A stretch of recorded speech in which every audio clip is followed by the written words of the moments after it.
Hey y'all, I'm Cody, it's time to catch up.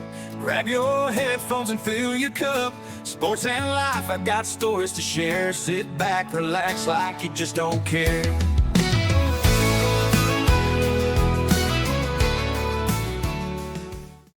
What is up, everybody? Welcome to another episode of Catching Up with Cody podcast. I'm your host, as always, Cody. First off, what's up, everybody? Catching Up with Cody here. I just wanted to personally thank you guys for the follows, likes, subscribes, and just the overall support for this podcast. I'm really enjoying it. I'm going to keep doing this as long as I can. We're now going to be 7 episodes in. So yeah, it's been a fun ride, and I just wanted to personally come on here and thank you guys for all of that.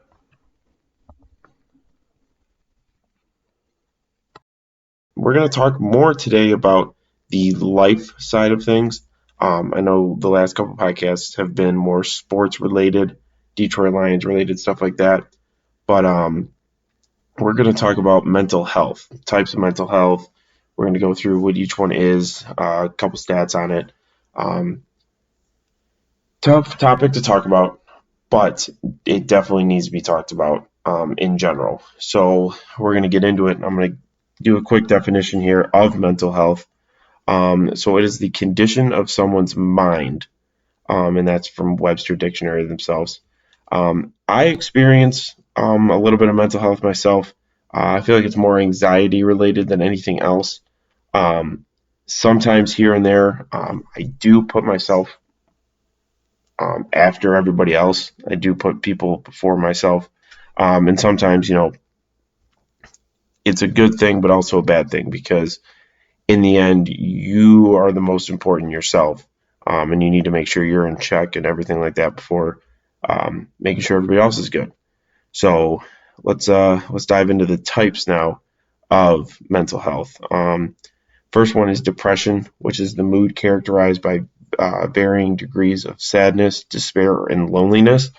A lot of people suffer from it. It's very sad to say, but it is it's the number one diagnosed mental health illness. I actually didn't realize that. I figured it was up there. There's a lot of people in the world. I know there's a lot of people that have it, and there's a lot of people that, yes, they can beat it, and there's a lot of people that unfortunately can't. It's just sad. Another one is anxiety, which is the complex response to real perceived threats. And this is kind of where that example I was going with earlier, where I said I experience it. More of so when I was a kid, I had a lot of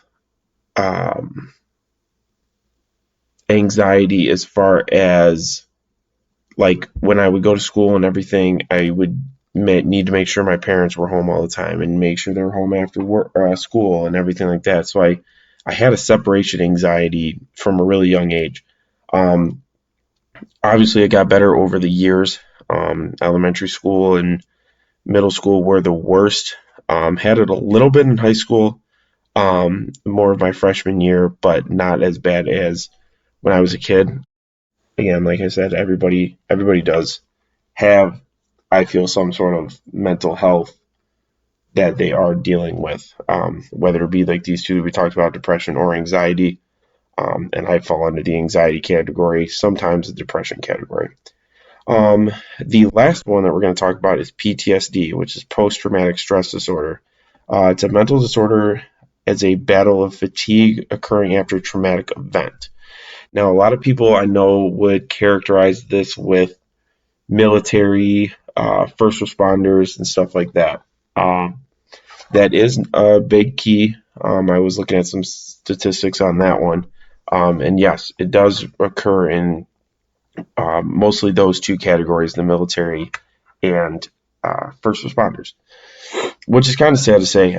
My dad's a first responder, and I can't even imagine some of the stuff that he's gone through in the 30 to 40 years that he has been a first responder. So I can only imagine between that and even watching, military war movies and TV shows. I can't imagine what those guys have gone through. But huge respect for both those categories.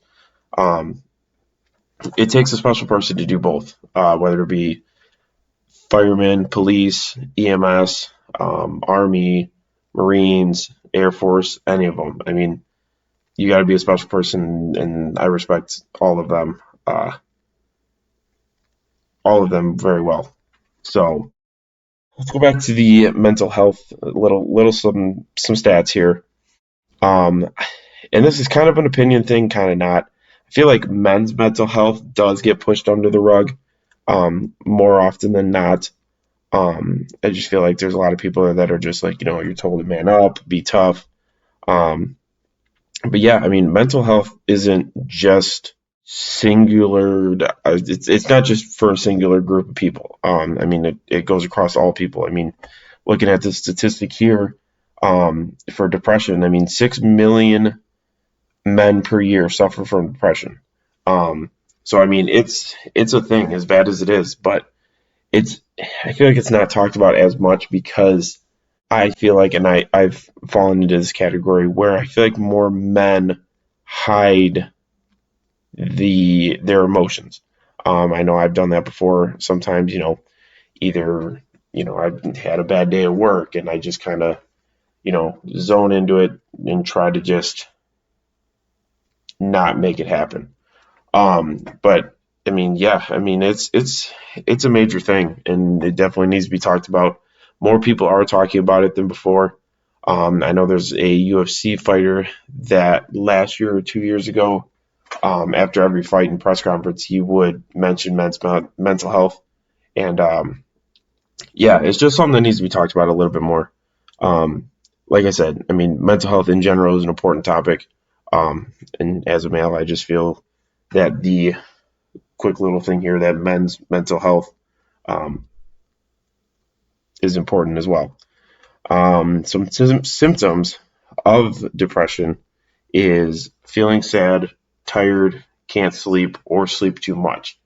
Um, it's like I said, a lot of people suffer from this, and I mean, it's just whether it be, and I had a couple things written down here, whether it be the death of a loved one, drug or alcohol abuse, loss of a job or house. There's many things that factor in um, how people get diagnosed and get depression. And it's sad. I mean, everybody should have a house to be in, have a job, but unfortunately, that's not the case for everybody.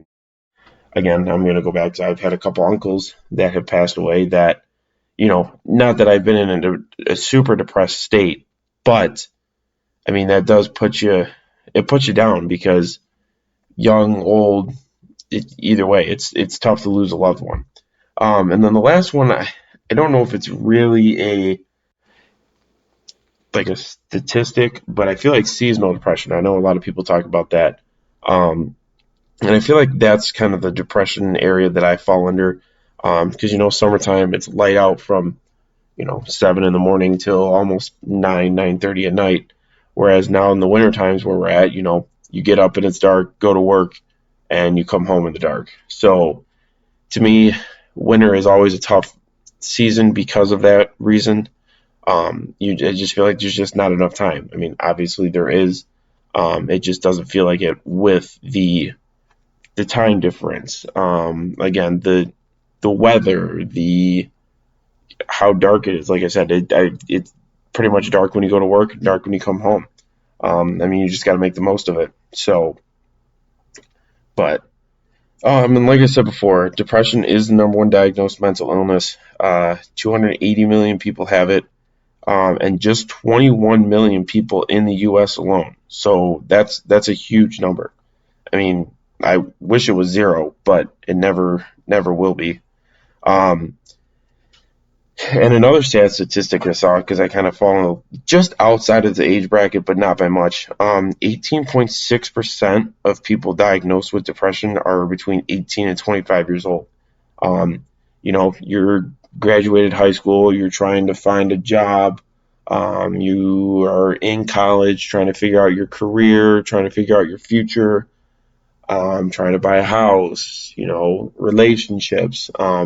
So I mean, I can see why that 18 to 25 range is high. Um, but that's still too young. I mean, no age should be that high, but 18 to 25 is tough. And I mean, it's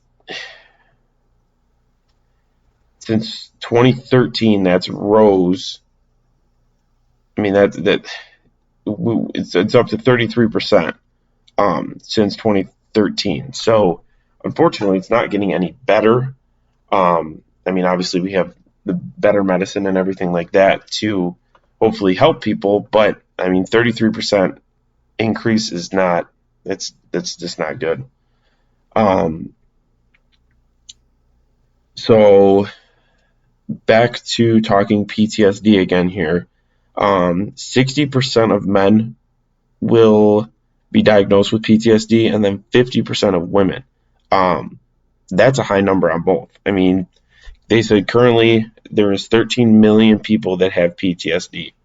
Um, Again, I mean, a lot of that is, I feel, from first responders, military, um, and so I see why that would be a high number because the stuff that they go through. I said earlier, I can't even imagine some of that stuff. Um, but yeah, 60%. I mean, the number needs to lower. It's just hard to figure out how to get those numbers to lower. 6% of American adults will go through PTSD. Doesn't seem like a high number, but 6%, that's still high. And back here, going to when I was talking about veterans here, 17.2% of veterans will die by suicide each year. That needs to that needs to be low too. I mean, once these people come back, these men and women come back from war, or if for the firemen and police sake, after a run or a response, um, just people need to be there for each other. I mean, just they go through a lot of stuff. They see things that your average person isn't going to see. Um, so I mean, I know a lot of people are curious about things, but just you kind of got to think before you ask the question. Um, I mean, if a first responder comes back from a horrible call, you don't want to ask questions about it. You just want to let that one go, because they don't want to relive that. They didn't want to relive it the first time, but that's their job, and that's what they signed up to do. But to relive some of those moments, I mean, even war veterans, I mean, it doesn't matter what age. I mean, even the older ones. I mean, that's a lot to go through, and they don't. Some of them will be willing to talk to you about it. I know my dad, sometimes he's willing to talk about a few things. But I mean, overall, I just if he brings it up first, then we have a conversation. If it doesn't get brought up, then it doesn't get talked about. It just feels is the best way for that and is the most respectful way. Um, Speaking of first responders, 30% of those diagnosed with PTSD are first responders. So that's a sad thing too. Symptoms of those of PTSD is flashbacks, intense memories, avoid certain areas, certain noises like loud noises, for example, bother or scare them. Um, I've never seen any of that firsthand, as far as somebody suffering from PTSD. But I have heard stories and other people saying that, you know, um, during 4th of July, that's kind of tough for people with PTSD due to the fireworks and the loud noises of that. Um, I can't really think of any other examples off the top of my head right now, but yeah, it's just be cautious of the people around you during those times, and just understand what they're going through. Um, the age range for people with PTSD is about 45 to 59 years old, which is 9.2%. Um, that makes sense.